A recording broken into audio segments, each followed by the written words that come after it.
સંતો હંમેશા પ્રેમ આપતા હોય, સંતો હંમેશા ભાવ કા ભૂખા હોય. જો ધન કા ભૂખા ફિરે વો સાધુ કહાવત નહીં. માં સંતનો સંગ કરજો, આ વાત કરી અને અંતે ભગવાન હવે પોતાને સાંખ્ય શાસ્ત્રનો ઉપદેશ આપ્યો. સાંખ્ય શાસ્ત્રનો ઉપદેશ આપીને ભગવાન કપિલ ગીતાનો પ્રચાર અને પ્રસાર કરવા માટે અહીંયા ગંગા અને સાગરનું જ્યાં મિલન થાય છે, ત્યાં ગંગા સાગરના મિલને જાય છે. કલકત્તાની પાસે આ ગંગા સાગરનું મિલન થાય છે. ત્યાં કપિલ નારાયણ ભગવાનનો આશ્રમ છે. બાપુ જઈ આવ્યા તમે ગંગા સાગર? કલકત્તા જ આવ્યું ને? હવે અમારે ટિકિટ લખાવવાની છે ગંગા સાગર, બરાબર ને? કથા ઉપરી થઈ જાય ને તમને બધાને ટિકિટ મારા તરફથી, આપણે આખો સ્ટાફ ગંગા સાગર. ઓરિસ્સા એ તો જગન્નાથપુરી ને, આપણે જવાનું છે, વાત ફાઇનલ છે ગંગા સાગર. હવે તો ભ્રમણ જ કરવાનું છે. ન કરું જીતુભાઈ, તમારે આવું છે તો તમારી ટિકિટ લખાઈ દઉં. પણ એક વાત છે, એ ગમે એટલા કામમાં હોય, આ કથા પેલા હું સુરતમાં જાઉં અને ફોન કરું ને કે હું અહીંયા ઓફિસે આવ્યો છું ને કામ છે, એ 18 કામ પડતા મૂકીને સીધા મારી ઓફિસે, ગમે ત્યાં હોય સીધા મારા ઓફિસે. હવે અમારે ઓફિસ બંધ કરીને ત્યાં આશ્રમ માળખવો પડશે, લાગે છે એવું, બરાબર ને બાબુ? હવે આશ્રમ બનાવવો પડશે. હવે ત્યાં આશ્રમ જોશું, પણ ખાલી આશ્રમ નથી બનાવવો. આશ્રમની હારે એક વિદ્યાનું ધામ બનાવવું છે. એક સરસ મજાની બ્રાહ્મણોના સંતાનો માટે વેદશાળા બનાવી છે, અને વેદશાળામાં બ્રાહ્મણો ભણે અને આ વેદની સંસ્કૃતિને ઝળહળતી એક જ્યોત કરે, આવી એક ઈચ્છા છે મારી. મળી રહેશે, ઠાકોરજીની ઈચ્છા છે ત્યારે સારી જગ્યા ક્યાંક. આમે રોડ ટચ જોઈને પાછી સાધુને આપણે રોડ ટચ જ જોઈ, બીજું આપણે લોકેશન વાળી જોઈ ભાઈ, તો મેળ આવે. એ સત્સંગ હોલ હશે ને. સપનાઓ તો ખૂબ ઊંચા છે, પછી જોઈએ હવે અરવિંદભાઈ, બરાબર ને? પછી ત્યાં બેહીને આપણે બે સત્સંગ કરીશું. બીજું હું, આપણે કોઈકના ઘરે બેહવું, ઓફિસમાં બેહવું, આપણને કોઈક નડે એના કરતા મારે એ કુટિયામાં બેહીને આપણે બે ગાવું. આપણે બેન ધંધો હું જ બીજો એ જ કરવું છે આપણે બેન. મારા અરવિંદભાઈ જ્યારે મને મળે ને ત્યારે કેટલો સમય, તમે નહીં માનો, એની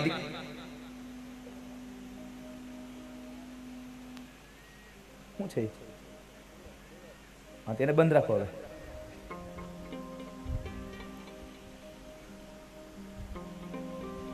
એક વખતનો પ્રસંગ છે, જ્યારે એમની દીકરીના લગ્ન હતા, મને માંડવાની કંકોત્રી દેવા આવ્યા. હો, મેં ના પડી તમે આવતા નહીં, તો એ કંકોત્રી દેવા આવ્યા. એટલું બધું ત્યાં કામ હતું ને તો મારી યાર 1 કલાક 1.25 કલાક એને સત્સંગ કર્યો સાહેબ. હવે માણસ લગ્ન મૂકીને મારી પાસે સત્સંગ કરવા આવે, વિચાર કરો, એને લગ્નની નથી પડી, એને લગ્નની પડી છે સાહેબ, લગ્નની પડી છે, લગ્નની પડી છે. તમને સમજાય તો તમારા ભાઈ, નકર મારા ભાઈ. એટલે અમે ન્યા કરશું. હવે જગ્યા તો ગોતવી જ પડશે, કારણ કે આ સંકલ્પ થયો છે સરદારધામ નિવાસી સદ્ય ગુરુદેવ પૂજપાદ નિત્ય સુખદાસ સ્વામીને.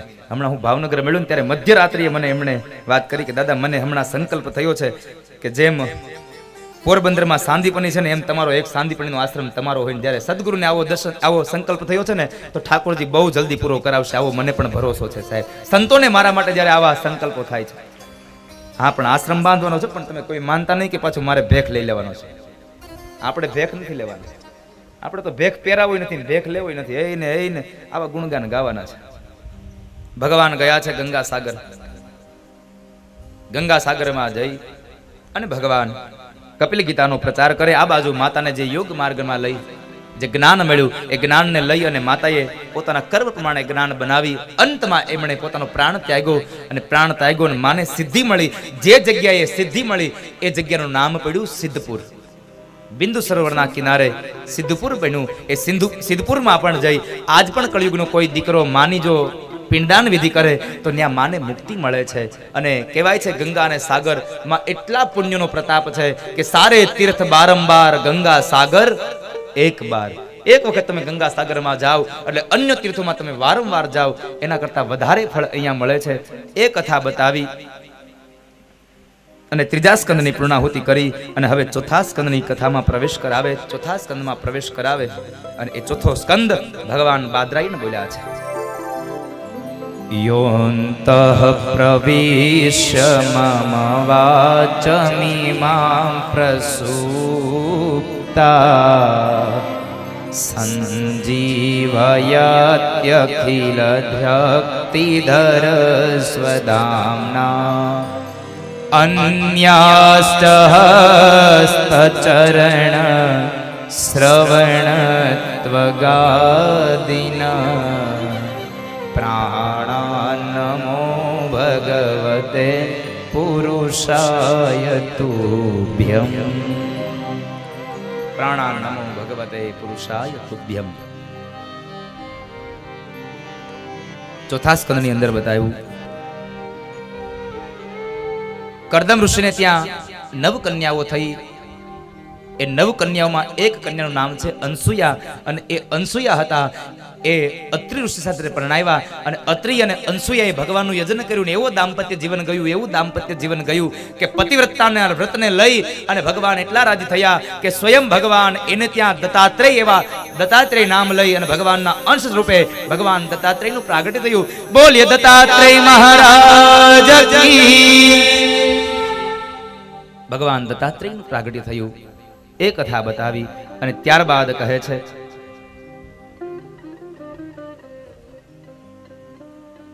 મનુ મહારાજની 3 દીકરીઓ દેવહૂતિ, આકૃતિ અને પ્રસૂતિ. એમાં પ્રસૂતિ નામની જે કન્યા છે એ પ્રસૂતિ નામની કન્યાને દક્ષ પ્રજાપતિ સાથે પરણાવ્યા અને એમને ત્યાં 16 કન્યાઓ થઈ, 16 દીકરીઓનો જન્મ થયા. એ 16 દીકરીઓમાં 13 દીકરીઓ એમણે ધર્મને આપી, એક દીકરી અગ્નિને આપ્યા, એક દીકરી પિતૃગણને પરણાવ્યા અને એક જે દીકરી ભવાની સતી હતા એ ભવાની સતી ભગવાન શિવને પરણ્યા છે. એ ભગવાન શિવને પરણ્યા, પણ એ જે ભગવાન શિવને પરણ્યા ને એ ભવાનીએ પોતાના બાપના ઘરે આવી અને અગ્નિમાં બળી મરી અને દેહનો ત્યાગ કર્યો છે. બાપના ઘરે આવીને બળી મરી શબ્દો સાંભળ્યા એટલે એ જ સમયે વિદુરજી મહારાજે પ્રશ્ન કર્યો, બાપજી દીકરીને એવું તે કયું દુઃખ પડ્યું કે સસરાનો પક્ષ મૂકી બાપના ઘરે આવી અને ન્યા અગ્નિમાં બળી મરી? આ કથા મને જરા વિસ્તારથી કહો. સાંભળો વિદુર. એક વખતના સમયે દક્ષ પ્રજાપતિને પ્રજાનો નાયક બનાવવામાં આવ્યો. સભા ભરીને બધા બેઠા છે, ભગવાન શિવ બેઠા છે, નંદિયાદિ ગણો છે, બ્રહ્માજી છે, અને બરાબર દક્ષનો પ્રવેશ થયો. બધા લોકો ઊભા થયા પણ ભગવાન શિવ ઊભા ન થયા એટલે દક્ષને જરા ખોટું લાગ્યું. એને થયું મારું અપમાન કરે છે, એટલે ભગવાન શિવની નિંદા કરે છે. એ સમયે શબ્દોનું યુદ્ધ થયું છે, પણ ભગવાન શિવ કઈ ન બોલ્યા. પણ નંદી આદિ ગણો સાવધાન કરે છે, પણ દક્ષ પોતાના સત્તા ઉપર આવીને અહંકારમાં હુંનો ફેલાવો કરે. અને માણસને જ્યારે સત્તા મળે ને ત્યારે હુંનો ફેલાવો કરતો હોય છે. હુંનો ફેલાવો ન કરવો સાહેબ, મસ્તીમાં રહેવું સાહેબ. આ જિંદગી મળી છે તો મસ્તીથી મોજથી જીવી લ્યો, મન ભરીને જીવી લ્યો. હું હંમેશા કથામાં કહેતો રહું છું કે જિંદગી જીવી હોય તો મન ભરીને જીવાય, મનમાં ભરીને કોઈ દી ન જીવાય. મનમાં ભરીને જિંદગી ન જીવશો, મનથી સાહેબ મોજથી જીવો. મનમાં ભર્યું એટલે સમજો કોઈ દી સુખ નહીં મળે. કારણ મનમાં ભર્યું છે ને એના કાંટા વાગ્યા જ કરશે. આને અમારે આમ કર્યું હતું, આનું આમ થયું હતું, આનું આમ થયું હતું. આ બધું ભૂલી જાવ સાહેબ. મન ભરીને જીવો, મનમાં ભરીને નહીં. કોઈ કે કદાચ આપણો દ્વેષ કર્યો હોય તો એને ભૂલી જાઓ, એનું કર્મ છે, આપણે આપણું કર્મ કરીએ. પણ અહીંયા બન્યું એવું, દક્ષ પ્રજાપતિ સત્તા ઉપર આવ્યો અને ન કરવાના ન બોલવાના શબ્દો બોલે છે. અને એ સમયે નંદીએ શ્રાપ આપ્યો કે જા દક્ષ, હું તને શ્રાપ આપું છું, તું મેં કરે છે ને તો મેં કરવા વાળો બકરાના મોઢા વાળો બનજે.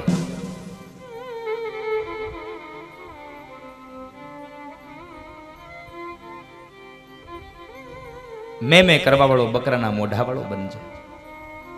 વાતાવરણ એકદમ ઉગ્ર થયું. ભગવાન શિવ લઈને નીકળી ગયા. આ બાજુ દક્ષે વટુકમ બહાર પાડ્યો કે બધા દેવતાઓને ભાગ મળે, પણ શિવને કોઈ ભાગ નહીં. થોડો સમય વ્યતીત થયો પણ ભગવાન શિવે કઈ ભવાનીને વાત ન કરી અને દક્ષથી ન રહેવાયો એટલે એણે ભગવાન શિવનું અપમાન કરવા માટે એક યજ્ઞ કર્યો છે. અને યજ્ઞ કરે છે એ ભગવાનને આમંત્રણ ન આપ્યું, ભવાનીને અને શંકરને આમંત્રણ ન આપ્યું, બાકીના બધાને આમંત્રણ આપ્યું. હવે અહીંયા કૈલાસના પર્વત ઉપર ભગવાન શિવ વક્તા બન્યા અને ભવાની શ્રોતા બન્યા છે. કથા કહીને બરાબર દેવતાઓ યજ્ઞમાં જવા માટે નીકળ્યા. એટલે ભવાની પ્રશ્ન કર્યો, પ્રભુ આજે કઈ ધર્મસભા છે? આ બધા દેવતા જાય છે? ના દેવી, ક્યાંય ધર્મસભા નથી. તો આ બધા દેવતાઓ વિમાન લઈને જાય છે? એ તમારા પિતાશ્રીને ત્યાં જાય છે. મારા પિતાશ્રીને ત્યાં શા માટે? તમારા પિતાશ્રીને ત્યાં યજ્ઞ છે. ભવાનીને આશ્ચર્ય થયું, મારા બાપની ઘરે યજ્ઞ અને મને આમંત્રણ નહીં, મને તો તેડા હોય. આજ ભગવાન શિવે માંડીને વાત કરી છે. ભવાની, એમાં બન્યું છે એવું કે તમારા પિતાશ્રીએ અને મારી વચ્ચે થોડોક અણબનાવ બન્યો છે. એટલે આ પ્રસંગને લઈને એને એમ થયું કે મેં એનું અપમાન કર્યું છે, પણ મેં એનું અપમાન નથી કર્યું, મારો એવો કોઈ ભાવ નહોતો, પણ એને એમ થયું કે અપમાન કર્યું છે એટલે એમણે મારું અપમાન કરવા યજ્ઞ કર્યો છે, એટલે આપણને આમંત્રણ નથી આપ્યું. ભગવાન કહે છે આમંત્રણ નથી આપ્યું. એટલે ભવાની બોલ્યા, પ્રભુ ચાલો ને આપણે જઈએ, હું મારા પિતાશ્રીને સમજાવી દઈશ અને તમારા બેયની વચ્ચે હું સમાધાન કરી દઈશ. ભગવાન કહે છે ભવાની ન જવાય, પણ પ્રભુ હું તમારી વચ્ચે સમાધાન કરીશ. ભગવાન કહે છે બધી વાત સાચી ભવાની, પણ આવ નહીં આદર નહીં, નહીં નહીનું માને વો ઘર કબહુ ન જઈએ, ભલે કંચન વરસે મેઘ. આવ ન હોય, આવકાર ન હોય, ત્યાં ન જવું. ભગવાન શિવ ફરી પાછા કથા કહેવા લાગ્યા. આ વખતે બન્યું એવું, ભગવાન શિવ કથા કરે છે, ભવાની બેઠા છે, પણ ભવાની માત્ર શરીરથી છે, મનથી બાપના ઘરે પૂગી ગયા. મનથી બાપના ઘરે પહોંચી ગયા એટલે અહીંયા હામો હોકારો આવતો તો બંધ થઈ ગયો. અને પહેલાના સમયમાં આપણે હતું જ ને હોકારો દેવાનું. ભટ્ટ બાપા કથા કરતા હોય, આટલા દૂર નહોતા બેહતા, તમે તઈ નજીક નજીક બેહતા હતા. હાવ તઈ આવી વ્યાસપીઠ નહોતી, આવા મંડપ નહોતા, આવા સ્ટેજ નહોતા. તઈ તો એને 4 બેલા મૂકે અને ગામમાં કોકણીયાથી એને પાઇટ ઉપાડી આવે. તે પાઇટનો રિવાજ હતો. એ પાઇટના એક એક પાયે એને કેળના સ્તંભ બાંધે, આમ એના પાંદડાને બાંધી દે અને ચારે બાજુ હાડીઓ લગાડી દે. આ થઈ ગઈ વ્યાસપીઠ. તે આવા માઇક નહોતા. તે તો ઓલા ભૂંગળા હતા. મને સાંભળે છે અરવિંદભાઈ, મેં પેલી કથા ભૂંગળામાં હતી મારી. હા, હું 16 વર્ષ નહોતો ને ત્યારે વ્યાસપીઠે બેઠો, એટલે આજથી 17 વર્ષ પહેલા. એટલે 17 વર્ષ પહેલા હું જયારે વ્યાસપીઠે બેઠો, બાપુએ મને જોયો છે ત્યારે.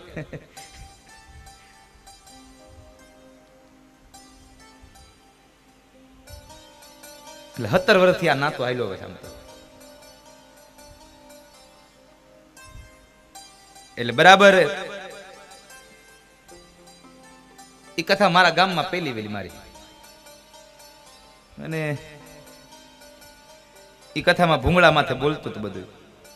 અને તે આપણે એક રિવાજ હતો કે જે બધા બેઠા હોય ને એમાંથી એકાદ દાદા એવા હોય, એકાદ બે વડીલો એવા હોય કે ભટ્ટ બાપા હારી વાત કરે ને એટલે તરત કહે હરે નમઃ.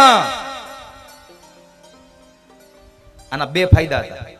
ભટ્ટ બાપાને એમ થાય કે મારી કથા સાંભળે છે બધાય, અને ઓલો હરે નમઃ બોલે એટલે જેટલા લોકો બેઠા હોય એ બધાના કામે ભગવાનના નામનો અવાજ જાય, અને એમાં જેટલા બેઠા હોય એમાંથી એકાદ બે હુઈ જાય હોય તો એ ઉઠી જાય, ઝબકીને જાગી જાય. આનો ફાયદો હતો. હરે નમઃ થાય, હરે નમઃ થાય. પણ અહીંયા કોઈ હુઈ જતા નહીં હોય, કારણ કે અમુક અમુક તો કથામાં હુઈ જાય. હા, એને જગાડવા પડે. હવે તમે જાગો, પ્રસાદ વેચાય છે, તમે ઉઠો.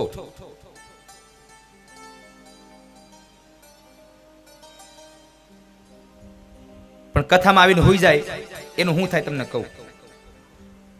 સાંભળજો, જાગે છે ને ખાસ સાંભળજો. હું તાઈ ભલે હુઈ જાય, જાગો છે સાંભળજો. કથામાં આવીને જે માણસ હુઈ જાય ને એ બીજા જન્મમાં સાપ બને છે.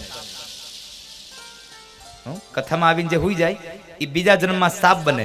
જે હુઈ ગયો એની બાજુમાં જાગતો માણસ એ હુઈ ગયેલાને ઉઠાડે નહીં ને, એટલે એ જાગતો માણસ બીજા જન્મમાં મદારી બને છે. આ વખતે નો જગાડ્યો એટલે તારે કે ઓલા વખતે જગાડવાનો. કેમ? એ કે કંડિયામાં ઓલો હુઈ ગયો ને ઠોહા મારી મને ઉઠાડે. એટલે આપણે બાજુવાળાને કેવું કે ભાઈ તારે સાપ થવું હોય તો છેલ્લે વયો જા, અમારે મદારી થવું નથી. હરે નમનો સામ પ્રતિસાદ આવતો બંધ થઈ ગયો. ભગવાન સમજી ગયા. એટલે ભગવાન શિવ કહે છે ભવાની એક કામ કરો, તમારે જવું હોય તો તમે જાઓ, હું નહીં આવું. ભવાનીએ નથી કર્યું, ચાલો હું જાઉં. નંદિયાદી ગણો હારે ભવાની આવ્યા છે. બાપના ઘરે યજ્ઞ ચાલે છે, બ્રાહ્મણો વેદ મંત્રોના ઘોષ કરે, અને એ સમય બરાબર ભવાનીનો પ્રવેશ થયો. અને ભવાની પ્રવેશ થયો, બાપને દીકરીની નજર એક થઈ, બાપ અવળું ફરી ગયો. વિચાર કરો, પતિના ઘરેથી ત્યજાય, પતિના ઘરેથી દુખી થઈ કાઢી મૂકેલી દીકરી જ્યારે બાપના ઘરે આવે, અને જો બાપ હવે અવળું ફરી જાય તો આ દીકરી હવે જાય ક્યાં? આ દીકરી ક્યાં જાય હવે? ખૂબ આશ્ચર્ય, ખૂબ દુઃખ થયું. દોડતા દોડતા મહેલમાં જાય છે. મહેલમાં અહીંયા કોઈ આવકાર ના આપ્યો, કારણ દક્ષે ના પાડી હતી. મારી દીકરીને જમાઈને મેં આમંત્રણ આપ્યું નથી ને કદાચ વગર આમંત્રણે આવે તો કોઈએ એને આવકાર આપવો પણ નહીં. કોઈ આવકાર ના આપ્યો ને એ સમયે માં પ્રસૂતિ પાસે જાય છે. મહેલમાં જતાની સાથે દીકરીને જોઈ અને માં પ્રસૂતિથી ન રહેવાયો એટલે બોલ્યા છે કે બેટા દીકરી આવી ગઈ. દીકરી, આ દુનિયામાં એક વાત યાદ રાખજો સાહેબ, આ દુનિયાનો તમામ વ્યક્તિ તમને છોડી શકે, તમને તમારાથી મોઢું ફેરવી શકે, પણ એકમાત્ર જન્મ દેનારી માં એવું પાત્ર છે ને કે દીકરો ગમે તેટલો કપાતર થાય છતાં પણ માં એનાથી મોઢું ન ફેરવી શકે સાહેબ, કારણ એ જનેતા છે. તમે જોજો જ્યારે પતિ પત્ની બે એના દીકરાને લઈ અને લગ્નમાં જાય ને એટલે પતિ બેઠો હોય સરસ મજાનું સૂટ પહેરી અને બધા મહેમાનની હારે, મહેમાનોની સાથે જ્યારે બેઠો હોય, દીકરો રમતો હોય, માં એ પણ મહેમાનમાં બેઠી હોય, સરસ મજાની સાડી પહેરી હોય મોંઘી, દીકરો રમતા રમતા બરાબર ધૂળમાં આલોટો હોય ને એવો ગંદો થઈને આવ્યો હોય અને બાપની પાસે આવે ને એટલે બાપ કે એ છેટો રે કપડા જો તારા. બાપ એના ખોળામાં નહીં બેહારે, તારી માં પાસે જા. અને જ્યાં દીકરો દોડતો દોડતો માં પાસે આવે ને એટલે માં સીધો જ એને પોતાની ગોદમાં બેહાડે અને કાં તો એના રૂમાલથી અને કાં તો એના સાડીના છેડાથી દીકરાના મસ્તકને મોઢાને લૂઈ નાખે. સાહેબ, માં પોતાના સંતાનોને ક્યારેય ન તરછોડી શકે, પણ સમય એવો આવ્યો છે ને કે દીકરાઓ અત્યારે માને તરછોડવા માંડ્યા છે. સમયનો યુગ બદલાયો. 4 દીકરાઓને મા બાપ મોટા કરી શકે, પણ 4 દીકરાઓ પોતાના મા બાપને વૃદ્ધાવસ્થામાં ન સાચવી શકે. જુઓ તો ખરા સમાજમાં કેટલા ઘરડા ઘરો મીંડા બનવા, દીકરાના ઘરો મીંડા બનવા, કારણ આપણને પશ્ચિમી સંસ્કૃતિનો વાયરો વાઈ ગયો છે. દુનિયામાં બધું કરજો સાહેબ, પણ મા બાપને કોઈ દી ન તરછોડતા. આ દુનિયામાં સુખી થવું હોય ને તો મા બાપને તમે ખુશ રાખો. હું છાતી ઠોકીને કહું, તમારા મા બાપ તમારાથી ખુશ હશે ને એટલે 1000 હાથ વાળો પણ તમારા ઉપર ખુશ રહેશે સાહેબ, કારણ તમારા મા બાપ ખુશ છે. પણ એક જ ઈચ્છા હોય આપણે તો, સારી એક પત્ની મળી જાય, સારી નોકરી મળી જાય અને એક દીકરો મળી જાય એટલે એને મા બાપ ગામડે અને આપણે શહેરમાં. લગ્ન થાય વર 2 વર 3 વરમાં તો નોખો થઈ જાય. શા માટે સાહેબ? એવી રીતે શું હતું સાહેબ કે તમારે નોખું થઈ જવું પડ્યું? પણ મારા શબ્દો પર ધ્યાન રાખજો. આ દુનિયામાં નોખો દીકરો નથી થતો, નોખી પુત્ર વધુ થાય છે. આ દુનિયામાં કદાચ કોઈ દીકરો, કોઈ મા બાપ વૃદ્ધાશ્રમમાં જાય તો ક્યારેય ન બોલશો કે મા બાપ વૃદ્ધાશ્રમમાં ગયા છે. નહીં, વૃદ્ધાશ્રમમાં તો સાસુ ને સસરા ગયા છે. કારણ જો મા બાપ વૃદ્ધાશ્રમમાં જતા હોત ને તો લગ્ન પહેલા દીકરો મા બાપને મૂક્યા હોત. તો કોઈ દિવસ મેં નથી જોયું કે દીકરો લગ્ન પહેલા મા બાપથી નોખો થઈને રહેતો હોય, લગ્ન પહેલા મા બાપને કોઈ વૃદ્ધાશ્રમમાં મૂક્યા હોય. આ તો લગ્ન થયા પછી નોખો થાય અને કાં તો વૃદ્ધાશ્રમમાં મૂકી આવે છે. એટલે નોખી પુત્ર વધુ થાય છે અને નોખા એના મા બાપ નહીં, આશ્રમમાં એ સાસુ ને સસરા જાય છે. હા, પછી ઈ જ વહુને એટલી ઈચ્છા હોય કે મારો દીકરો મારી સેવા કરે. મારી અત્યારની તમામ યુવાન બહેનોને પ્રાર્થના છે કે તમને જો એમ થતું હોય કે મારો દીકરો અને મારી દીકરાની વહુ અમારી વૃદ્ધાવસ્થામાં અમારી હારે રહે, અમે એની સાથે રહેતા હોય, અમારી સેવા કરે, તો એક વાતને ચોક્કસપણે યાદ રાખજો, તમારો પતિ પણ કોઈકનો દીકરો છે, એને એના મા બાપ ભેગો રહેવા દેજો, તો જ તમારા દીકરા તમારા ભેગા રહેશે. કારણ તમારો પતિ પણ કોઈકનો દીકરો છે. સંતાનથી સેવા ચહો, સંતાન છો સેવા કરો. એક વાતને કોઈ દી ન ભૂલતા, જેવું કરો એવું ભરો, આ ભાવના કદી ભૂલશો નહીં. કોઈ દી ન ભૂલવી સાહેબ. મા બાપને રાજી રાખજો. સાહિત્યકારો કહે છે, કવિઓ કહે છે કે જ્યાં સુધી તમારી ઉમરાવાળી રાજી નહીં હોય ને ત્યાં સુધી ડુંગરાવાળીને તમે ગમે તેટલી સાડીઓ પહેરાવો, કોઈ દી રાજી નહીં થાય તમારા માથે સાહેબ, જ્યાં સુધી તમારી ઉમરાવાળી રાજી નહીં હોય. માટે મા બાપના આશીર્વાદ લેજો. અને ચોક્કસપણે કહું કે માં અને બાપના આશીર્વાદ લીધા હશે ને તો તમારે દુનિયામાં કોઈ દી કંઈ મેળવવા નહીં જવું પડે. દુનિયા સામે ચાલીને તમારી પાસે આવશે, કારણ સ્વયં ભગવાન તમારી પાસે આવે. પંઢરપુરમાં પુંડલિક પોતાના મા બાપની સેવા કરે અને એ સેવામાં ભગવાન એની ત્યાં આવે અને ભગવાન કહે છે પુંડલિક મારે તને મળવું છે અને ત્યારે પુંડલિક એમ કહે કે મહારાજ અત્યારે મારી માની સેવાનો સમય છે એટલે હું તમને અત્યારે ન મળી શકું, તમારે જો મને મળવું હોય તો આલ્યો ઈટ આની ઉપર ઉભા રહ્યો. અને ભગવાન પંઢરીનાથ જ્યાં સુધી પુંડલિકના માની સેવા પૂરી ન થઈ ત્યાં સુધી ઈટ ઉપર ઉભા રહ્યા. કારણ જે જગ્યાએ મા બાપની સેવા થાય છે ને એ દીકરાને ભગવાનના દર્શન કરવા જવાની જરૂર નથી રહેતી. ભગવાન સ્વયં કહે છે જે દીકરો મા બાપની સેવા કરે એ દીકરાના દર્શન કરવા ભગવાન સ્વયં પોતે આવીને ઉભા રહે છે. માટે મા બાપની સેવા કરજો. આ દુનિયામાં બધું ભૂલી જાજો, પણ જેણે આપણને પાલન પોષણ કરી, જેને જન્મ આપ્યો છે, મોટા કર્યા છે, એ મા બાપને કદી ન ભૂલશો. પણ પૈસો કમાતો થઈ જાય ને એટલે મા બાપ પછી ભૂલાઈ જાય છે. દુનિયામાં મા બાપને રાજી રાખજો સાહેબ.